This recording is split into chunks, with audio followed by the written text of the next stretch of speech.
WrestleMania is just 2 weeks away, and last night, Monday Night Raw came to us from Madison Square Garden in New York City with a show that I think a lot of people expected a lot from, almost too much.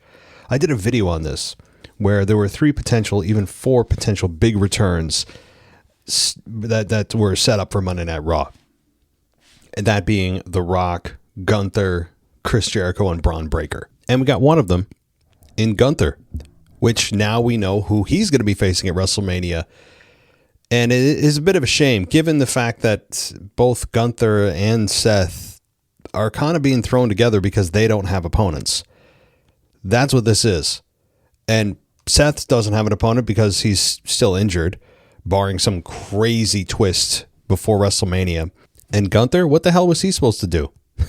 I mean, Gunther wasn't really on a trajectory to face anybody at WrestleMania. He was thrown in this week, finally, with a very short build now to WrestleMania to face Seth Rollins.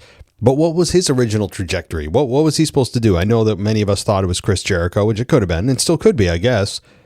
But they feel like 2 ships that are colliding for no good reason other than, hey, Braun Breaker's not ready, and what we were going to do with Gunther at WrestleMania can't happen. Now, it could be a happy accident. These 2 are going to work very well together, but I don't feel the story. Doesn't make me excited for the story. Does it get you excited? Yes, the quality of the match is what we should be focusing on here if you're looking at this glass half full. Seth Rollins, major star. Gunther, major star. And this could be a very good match, and it should be a very good match. But what exactly is on the line again? What exactly is this about? Well, I guess we'll find out next week from a promo, presumably from Gunther. So I'm kind of feeling a little bit in between. I'm glad that Gunther's on the card. I'm glad that Seth is on the card, but I think many of us expected Braun Breaker to show up in some form or fashion last night. He must not be ready. Doctors must think he's not ready. And if he's not ready, he's not ready. There's nothing you can do about it. It's just black and white. Either he's cleared to compete or he's not. And apparently he's not. So tough break for Braun Breaker. Pun intended, I guess. And Gunther has an opponent. Could Chris Jericho still show up at WrestleMania? Yes. In fact, I'd say there's a good chance of it. Could Braun Breaker still show up at WrestleMania? Yes, he could. There's a good chance that Braun Breaker shows up in some form to deliver a spear to perhaps Seth Rollins at WrestleMania. Because I don't believe that this Gunther and Seth Rollins program is going to go beyond WrestleMania. I just don't see it. They're doing what they can with the talent that they have available. So I don't blame them. This is not WWE's fault. I blame WWE and creative for a lot of stuff, but injuries are hard to predict and difficult to prevent sometimes. And now that we have Gunther available, we have Seth available, who's cleared. Braun's not there. Whatever. You got to do what you got to do. You got to put a card together, and you can't leave Seth and Gunther off the card. You just can't. So I don't fault them. We are victims of our circumstance here, and we'll have to just make the best of it. And it sounds like I'm a spoiled fan complaining about Gunther and Seth, but I'm a big story fan, and there's no story here. We know the real story. So whatever they concoct over the next few weeks are just, or not even few, couple weeks, is all just nonsense. And they're doing what they can. Yeah, I'm actually going to defend the company on this because out of all the options, at least the ones that are available, I think they made the right call here. A couple more things before we get going in a detailed Monday Night Raw review. One, you can always go to Patreon and go ad-free at patreon.com/WWE podcast. That's a great place. You can give us a 5-star rating on Apple or Spotify. That helps us out. Also, in other news, 2K26 released a patch 1.07. If you're a video game fan, if you are a 2K26 purchaser, consumer, well, they updated some things in the way that the ringside pass works. They updated the usual bugs and glitches and all the rest of it. But the ringside pass fix, so to speak, it's been improved, but I don't think it's been still, ideal. For me, I would just get rid of the ringside pass, period. I mean, that would be ideal for me. I don't like this subscription and season bullshit that is just a way to squeeze more money out of the fans. Any consumer base that purchases the way that these video games are now promoted, which is like seasons. So you have to spend more money to continue to get the best content instead of just having it available free to you since you already purchased the damn game. So I mean, that's where we live in now. But they made some improvements, made it easier to get through, to unlock what you want to unlock. And there's other stuff as well if you want to go read the notes. So good news on that front. Also, there's been a video surfacing and comments surfacing from Stephanie McMahon about a fan that recently was filming her getting into an Uber or waiting for an Uber, and the fan interaction didn't go well. And Stephanie McMahon is not happy about it. The fan's not happy about it. So I have some pretty strong thoughts on this that I will share in a video going to Patreon and to TikTok and some other places. If you're interested in seeing that, I will be filming that and posting it shortly after this podcast is complete. So that'll be another 5 to 10 minute video about Stephanie McMahon and that whole interaction. So let's get into it. Monday Night Raw came to us, as mentioned, from Madison Square Garden. And the show opened with Cody Rhodes coming out, and he stopped to hug a fan in the crowd because that's who Cody is. And he said, what do you want to talk about? That still has not caught on. 4 years later, it still has not caught on, Cody. For all of your gifts, the way you can talk on the mic and the seemingly high level of intelligence you have, you still have not grasped the fact that what do you want to talk about has not caught on, because it's the way that it's set up. You can't have the fans sing along or respond. There's no unified answer to that. They can't say it along with you. It's just a weird thing you have that you're trying to make into a thing, but it's not built for crowd interaction. But anyway, he continues to try to make it work. And immediately, Stephanie McMahon comes out, interrupts Cody Rhodes. And Cody was surprised. Everybody was surprised to see Stephanie. And she asked why, or rather, Cody said he was surprised, and she asked why, and said that her last name is McMahon, and called Madison Square Garden the house that her grandfather built. And Cody asked Stephanie what she wanted to talk about, and she said she wanted to talk to him about his match with Randy at WrestleMania. And Stephanie said Cody believes he can bring out the best in people, but he won't be able to this time. Stephanie said this version of Orton is diabolical and that Cody needed to think like Orton. She said her father was great at doing that and could get down and dirty with the best of them. And Stephanie said, from what I've seen so far, you're not your father. And this version of Cody Rhodes can't beat this version of Randy Orton. You have no idea who you're dealing with. And Cody said the last thing he wanted to do was to be rude to Stephanie, but he knew everything about Orton. Cody recalled Orton punting his father. He said some of the things Orton did couldn't be shown today, including things Orton did to Stephanie, which is very true. And one of the highest viewed clips on WWE's YouTube channel, period. I believe, if not the single highest viewed video, is the interaction with Randy Orton and Stephanie McMahon prior to the match that Orton and Triple H had at WrestleMania. I think it was like 2009, something like that, maybe earlier. But they won't show it. And Cody recalled being a babysitter for Orton and said he had to pull over the car, turn down the radio, and make sure Orton was still breathing while he drooled all over himself, which is actually, there's a lot of truth to that with Orton and drug problems. Cody said he's not the student. He's not afraid of Orton. You want to bring up fathers? Cody asked. I'm not mine. And with all due respect, Stephanie, you're not yours either. And she slaps Cody across the face and told Cody that that because she cared about Cody, that's why she was there, and said this version of Orton doesn't need a babysitter. She said Orton isn't just listening to the voices in his head. He is beckoning them because he loves what they say. And Stephanie said it was clear that Orton was also listening to someone else. Stephanie told Cody that he had to learn to think like Orton, or WrestleMania would be his last time he is introduced as champion. And she shoved the microphone in Cody's chest, but Cody grabbed her arm, spun her around. And that's what you're thinking. You know, in the old days, when he spun her around, I mean, you're thinking she's going to get a finisher hit on her. But it's 2026, and women are invincible and untouchable simply for the fact that they're women, which is so stupid. But this is also not Cody Rhodes' character, because he's the pocket watch, suspenders wearing, Gucci suit, slicked hair, manicured, feminine version of a champion now. That's what he is, albeit extremely talented. See, he can be both, and I can give him credit for that. I'm just not a fan of the presentation of this Cody Rhodes. However, we have him just say, "I've got 2 words for you," and every time the fans say, "Suck it." But of course, that's not going to be what he says. He says, "Thank you." That was it. Interesting way to start the show.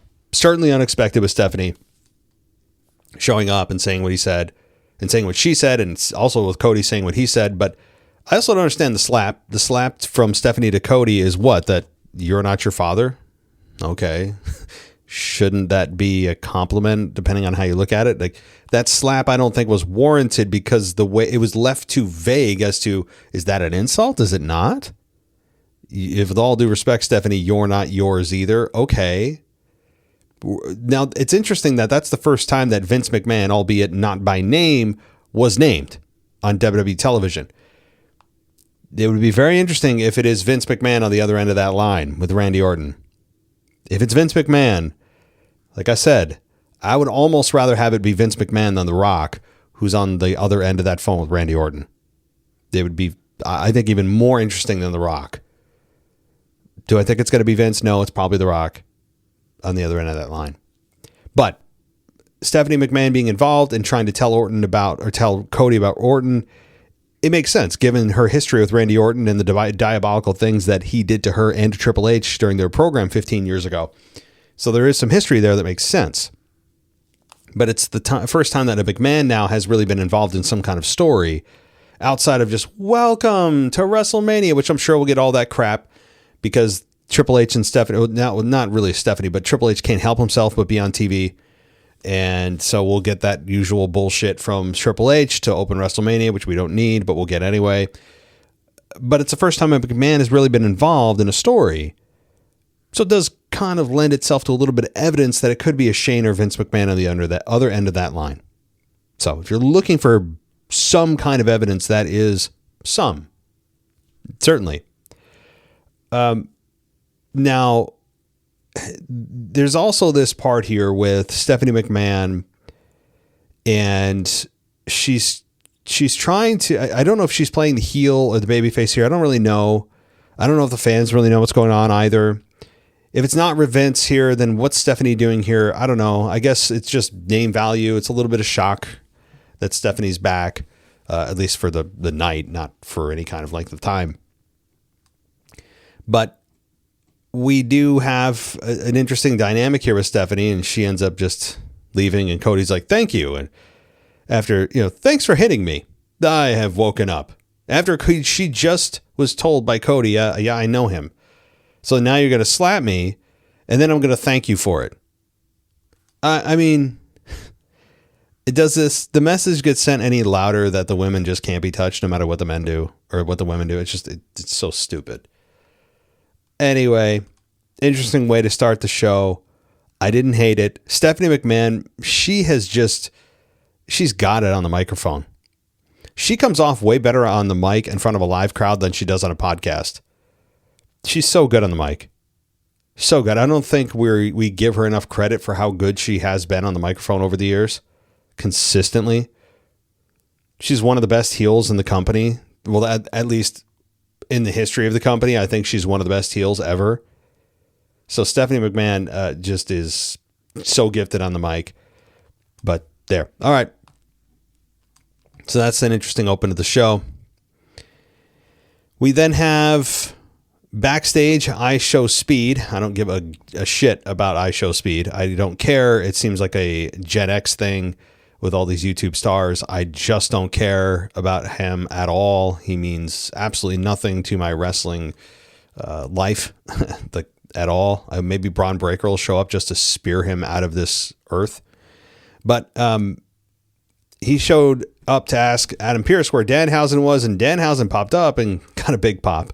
And Kofi Kingston and Grayson Waller could be seen having a conversation in the background. And then I Show Speed told him that his life has been a disaster since he's been cursed, and he asked Danhausen to uncurse him. And he asked for $1 billion, the rights to his streaming services, a personal assistant, a camera boy for himself. And Speed said he couldn't do that. And Pearce told Speed not to worry about curses because he gave him a front row seat for the tag title match. And Pearce introduced LA Knight as a special commentator. And Pearce turned around and Danhausen was still there. And Pearce asked if Danhausen was supposed to disappear. And he said, oh, yeah. So Danhausen is, hey, what can I say about him? He's a fun little break throughout the show. Gets a good pop. I don't know if wrestling will actually ruin his character, because I don't know if the fans want to see him wrestle, because I don't know if that'll sour how his momentum is really taking off backstage. I hope it may stunt some of that growth, because his character is innately built for this type of interaction backstage. It's entertaining. What can I say? So then we get Jimmy Uso and Jey Uso versus Logan Paul in Austin Theory in a street fight for the World Tag Team titles. LA Knight was in on commentary, and he once again almost slipped off of the middle rope. The dude is just on ice skates all the time. He has some kind of just curse, or I know the ropes are slippery. I get it, especially when they start getting used and the oil from the guys and gals gets, you come in contact with their skin and it's going to come off on the ropes. But in this case, there's no real excuse because this was the first match of the night. No one had competed yet. The ropes should be clean. So LA Knight just cannot catch a break with those ropes. I mean, this is like the third or fourth time that he's had an issue with slipping off the ropes. He was within an inch of slipping backwards. Even Jey Uso caught him and laughed. Jimmy was laughing. I mean, what can you do?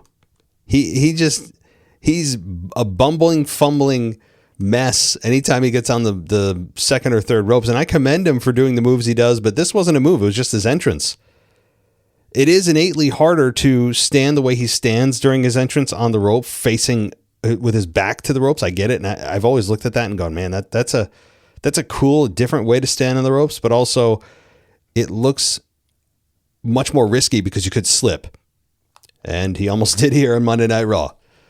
Okay, so this match here for the World Tag Titles ended with Logan Paul and Austin Theory winning the World Tag Team titles.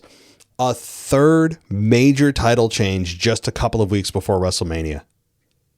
What the hell is going on, man? I have not seen this before.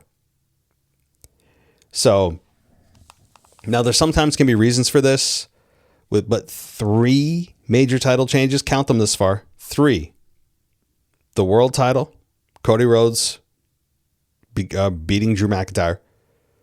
We had the Intercontinental Championship with Sami Zayn winning it on SmackDown from Carmelo Hayes. And then last night, we had the World Tag Titles get moved to Logan Paul and Austin Theory. And this one isn't so bothersome maybe as the other two, because Logan Paul and Austin Theory need the belts. The Usos have done nothing with them since they won them. And Paul Heyman has said over and over to Austin Theory and Logan Paul, hey, in order to get power and get back where we need to be, we need gold.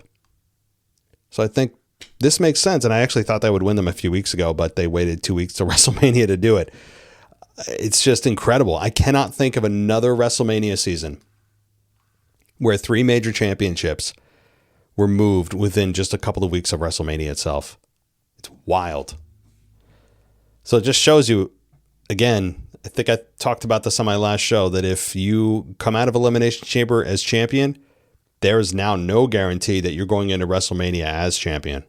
I don't care what championship you have across your waist. Doesn't matter. Okay, so we then have, Liv Morgan deliver an in-ring promo about her women's championship match at WrestleMania. She said, "You're done for, bitch." And Morgan said regarding Stephanie McMahon, and she insulted Vaquer's mother in Spanish.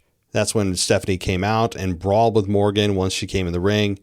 She got the better of Morgan and had her down, and she grabbed a chair. That's when Roxanne Perez came in the ring and hit Vaquer from behind. She's been out with injury. I actually forgot about that. Roxanne Perez, that is. Morgan and Perez then beat down Vaquer, and Morgan hits her the most devastating finish in all of pro wrestling that no one kicks out of, Oblivion, and hits it on a chair. So it's double the kryptonite here. So Morgan looks dominant. Stephanie Vaquer is left laying after the numbers game overtakes her, and we got 2 more weeks here. So there's time for Stephanie Vaquer to regain her momentum, and she'll probably do that next week, and Morgan will get the upper hand the following week, as is the rule of thumb, but not set in stone, that the heel usually will look strong in the week before WrestleMania. Okay, then we get the next match here, which is Nia Jax and Lash Legend taking on Lyra and Bayley for the women's tag titles. The match ended, let's see here, with a no contest. That's right. And a 10-minute and 45-second matchup for the women's tag titles. So no titles changed hands, but this was a clusterfuck. I mean, I just have to say, this was not, especially the end of the match. The crowd didn't care. They didn't know what was going on. Seems like they're going for some kind of multi-woman tag team match, which is as per usual. And the finish, though, by the way, just so you can keep this straight, we had all 4 of the legal women in the match down. That's when our beloved Brie and Nikki Bella come in, and then Charlotte and Alexa come in, and the 2 teams were bickering. Lyra Valkyria went out, tried to talk to them, but Jax shoved her into Flair and Bliss, and the champions put the Bellas down, and then Jax returned to the ring, while a Legend put Bayley down on the floor, and then Jax hit a spine buster on Valkyria that did not look good. Then Flair and Bliss came in and attacked Jax to end the match. You get all that? Again, this all equals clusterfuck. That's what this is. And I understand what they were going for. Not a new formula. It's not a new formula to bring out team after team or opponent after opponent. If you're going to have a fatal 5-way, 6-way, whatever, that's how it kind of goes. It's like assembly line of people, hit your mark, come out. And they did that with the tag teams tonight. It's like, okay, one team after another. We know what message they're sending. It's going to be a multi-team match. Got it. But the execution was sloppy as hell. It was just, the moves didn't look good. Everything kind of was a schmaz. You didn't know what to focus on.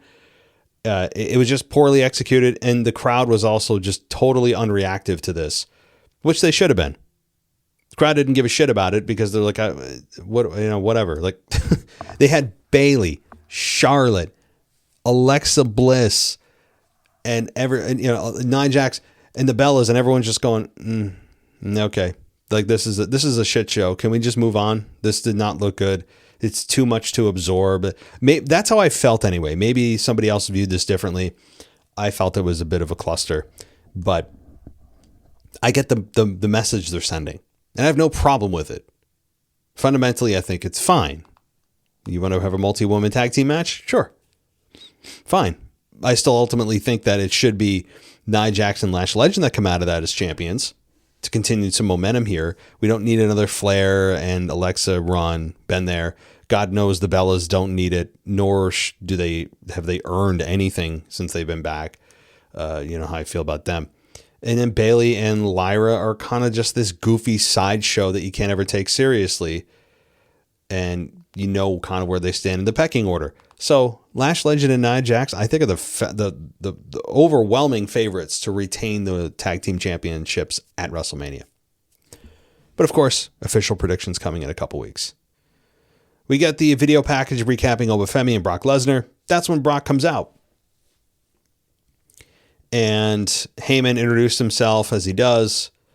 And he said he's the advocate for the baddest dude walking on the planet and the real main event of WrestleMania. Heyman said Lesnar was distracted by Seth and caught off guard by Oba Femi 2 weeks ago, and he wasn't dressed to fight. But Oba decided to pick a fight, and Heyman said Lesnar was dressed to fight tonight.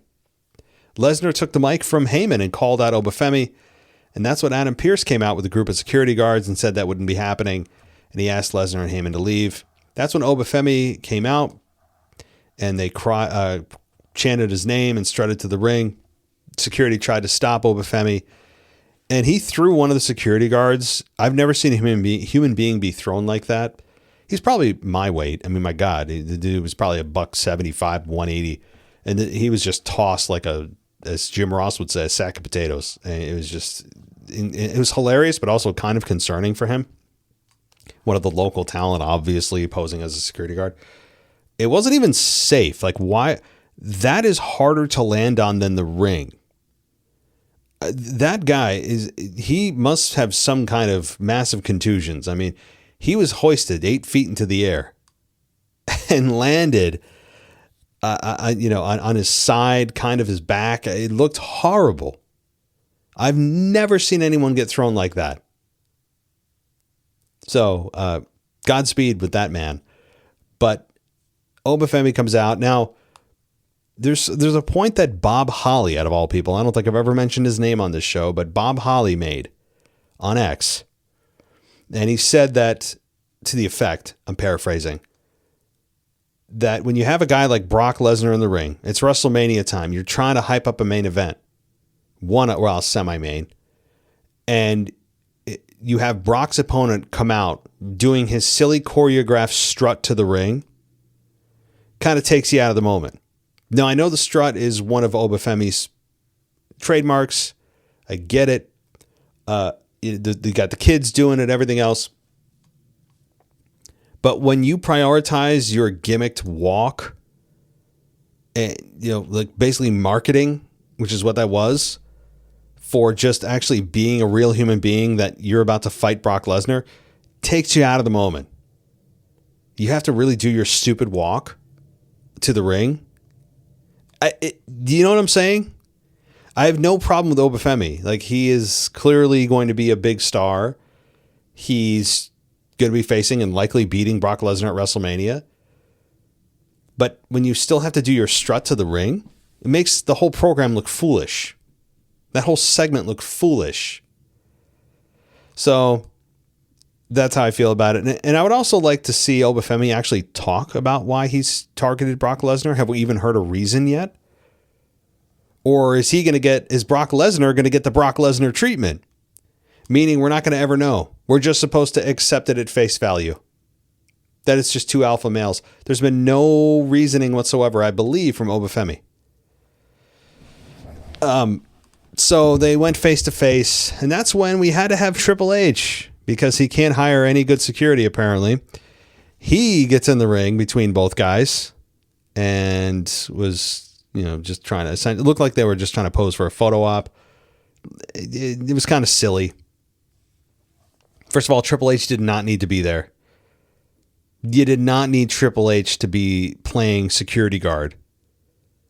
It was nothing more than Triple H trying to get some minutes in front of a live crowd at Madison Square Garden. That's it. End of story. I mean, Triple H can't help himself. I understand he still has that performer's itch in his mind and in his body. I get it. But it's so apparent when he does this that it gets under my skin, and I don't know how you guys feel about it, but okay, let's move on. So they didn't do anything. It was just a big standoff, but we did have Lesnar hit an F5 on a security guard, and that was kind of it. And there was nothing else. They didn't even lay a hand on one another. We had a Finn Balor promo video air. He said Judgment Day was family, and he said they ran Raw for 4 years, and said that he did some things he wasn't proud of, and he's made some enemies and bad decisions. But he said the worst was probably that he made was that he could make a man out of Dom Mysterio. So, yeah, it was fine. I was waiting for some kind of sit down or backstage or some kind of just pre-taped promo, and that was good here. I had no issue with this at all. I think it reminded you about this program that I don't think is really getting the attention it deserves, and I hope we get some more build coming up in the coming weeks, especially from Dom's side. We have then Penta come out and face Kofi Kingston for the Intercontinental Championship, and Penta retained the championship in 10 minutes after hitting the Mexican Destroyer. After the match, Jackie Redmond comes in and asks what was in store for him in the Intercontinental title at WrestleMania. And Penta said he spoke to Adam Pearce, and Penta said his title would hang above the ring at WrestleMania and he would defend it in a ladder match. And that was it. So that's about what I think a lot of people expected. It's another one of these matches. And again, I don't have an issue with the ladder match, Intercontinental ladder match. You know the caliber of the men that are in that division can more than deliver in a match like that. But WrestleMania has become a time and a place and a platform that everyone gets a jersey for, when it should be the exact opposite. But that's it. WrestleMania has become almost too big for itself, because it's become less about the wrestling and more about all the sideshow stuff and the celebrity stuff and the video packages and the ads that are just plastered every 4 seconds, whether it's in a Slim Jim ad or the logos on the mat or whatever it is. It's become just commercialized. And wrestling has always been commercialized, but it's never been so blatantly at the expense of what this is, which is professional wrestling. And that's another deep dive that you could probably make a whole series of shows about, which is, just WrestleMania and what's happened to it over the last 10 years. Why it doesn't feel like it anymore. Why it actually become the exact opposite of what it was intended to be. If anybody calls it the Super Bowl of wrestling, they don't know what they're talking about. That analogy does not compute at all. But let's move on. So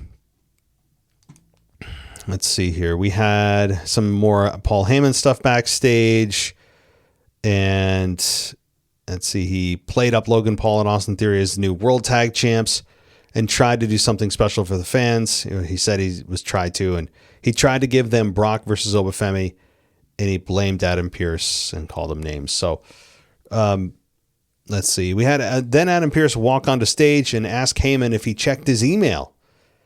And he just let him know, hey, by the way, Seth had all charges dropped and he's cleared to compete. But Paul Heyman had some great lines here. He talked about being the last promoter standing. You're thinking about it, you're like, yeah, Ted Turner and Eric Bischoff, gone. Obviously the McMahons, gone. He's the sole one standing. Kind of incredible. Now, yeah, he's working for WWE, but he's still the guy that's doing what he loves to do. He's the last manager from the 80s. He's the last promoter from the 90s. It's some great stats and reminders of just Paul Heyman's longevity. So I loved it. But Seth Rollins comes out and hits Paul Heyman in the back with a chair and was about to stomp him on the chair when Gunther comes out. He put him in a sleeper hold, and Seth was drooling on the announce table, passed out. And Cole said the career killer had another career in his sights come WrestleMania. Gunther somehow did also get a cut above his eye. Don't know how that happened, but it was cool nonetheless. Seth Rollins, though, can't have his career killed right now. That's not what the story should be. That's because it's not believable. Seth Rollins isn't at the point of retiring. You talk to me in another 3, 4, 5 years, and yeah, we're getting close, I think. But that's not a believable a narrative that they can sell to the fans and have the fans go, oh my God, really? He could end. See, he already beat AJ Styles. And look, well, we all knew AJ was on his way out. Seth isn't quite there yet. So if they try to sell us that he's going to end Seth's career, it's a bad narrative to go with. Seth doesn't fit that mold. Chris Jericho, on the other hand, certainly does. Hint, hint. But they have a match, as I mentioned, and that's the glass half full perspective. Io Sky versus Raquel Rodriguez. And we had this match go 10 minutes and 25 seconds. Fairly long for this matchup that I thought was going to go 5. But Raquel Rodriguez ends up beating Io Sky. And the way that it ended was Sky spotting Asuka mistreating Kairi at ringside. And then Io hit a suicide dive that took out Asuka and also looked really bad. And can we just, on a side note, stop doing suicide dives? That it's a high risk move for no reason. And also everyone does them. So it's not only is it higher risk than necessary, it doesn't mean much anymore because absolutely everyone does them. So it's kind of like, oh, cool. Yeah, whatever. And he had Io Sky, catch her foot on the bottom or the middle rope. And that's the risk you pose. And it looked bad. But Sky popped up and spoke to Sane before returning to the ring. Raquel grabbed Sky and hit her Tejada bomb to get the victory. And that was that. So it's fine. I mean, we had Raquel Rodriguez look strong. Io Sky and Kairi is really the story here, though, as could Kairi finally turn on Asuka, or is she going to, show that her loyalty still lies with Asuka as Io tries to bring her out of the darkness? That's in a nutshell where we're at with Io and Asuka and Kairi. Okay. So here are the matches that were added to WrestleMania. Penta versus Dragon Lee versus Javon Evans versus Rusev versus JD McDonough in said ladder match for the Intercontinental title. Dom versus Finn Balor, Nia Jax and Lash Legend versus Charlotte Flair and Alexa Bliss versus Lyra and Bayley versus Brie and Nikki in a 4-way women's tag team title match. And didn't talk about this yet. John Cena is going to be the host of WrestleMania. Now, I told you guys that when John Cena retired, even though he said he's done competing, he is not done in the ring. You are going to see him in the ring again, and it happened a lot sooner than I thought, but he's coming back as the host. It seems very much like it's trying to sell tickets, and that's their job. But John Cena is going to be the host. Now, could someone get an AA? I doubt it. He said he's done doing things in the ring, so he's probably not going to do that. But he could come face to face with somebody in a fun moment that leads nowhere, but it'd be a fun moment. Otherwise, he's just going to be the host that hypes everybody up, and he's going to be a face that everyone recognizes, and it's WrestleMania. It's fine. Like I actually have no issue with this whatsoever. It's just when everybody said, "Oh, he's done," and John Cena, I swear, I'm done. Again, I believe him from a match perspective, but that's kind of it. All right, so let's continue here. Not much left. Roman Reigns comes out and asks the fans to acknowledge him. And CM Punk comes out and they immediately just start fighting. So the talking's over. As I said, we're into pull apart brawl season on pretty much every program. Reigns tried to toss Punk over the top rope. He reversed it, blah, blah, blah, back and forth. Adam Pearce comes out and does what he does best, blows a gasket. And Reigns comes back, sets up for a power bomb, but Punk slips away. Hoists up Reigns for a GTS, but the producers pull him down. Eventually, Punk does hit a GTS on Reigns, and then he power bombs Reigns through the announce table. That was it. And it was a fine kind of retort from last week where Punk got put through the table. So if Punk now, assuming Reigns doesn't appear next week, they only have one show left to go, which I believe Punk is scheduled for. I mean, he's scheduled for next 2 weeks, but I think Reigns is not scheduled for next week, if I'm not mistaken. which is fine. I don't need, I mean, what more can they do here? I mean, they've already had 3 promos bouncing off one another. They've now had a couple weeks of back and forth brawling. And then next week is probably going to be maybe a video package or a one-sided promo from Punk. And then the final one will be a verbal altercation, a sit down, which will, inevitably lead to a brawl. I mean, that's all you can do. You're kind of at the end of your rope here. You just got to give us the match and move on. So overall, I thought the Raw was a good show. I don't think, again, that it warranted the ticket prices people pay for especially a Madison Square Garden Monday Night Raw ticket. Good God, man. You're going to get killed. You're going to get killed with that. But nonetheless, I think it ended well, and it pushed WrestleMania forward.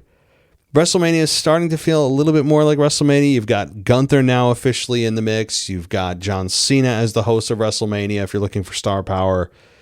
And you got Stephanie McMahon back last night. It's kind of a surprise, quick cameo appearance. So I think we're in WrestleMania season. It's better than it was, I think, just a few weeks ago.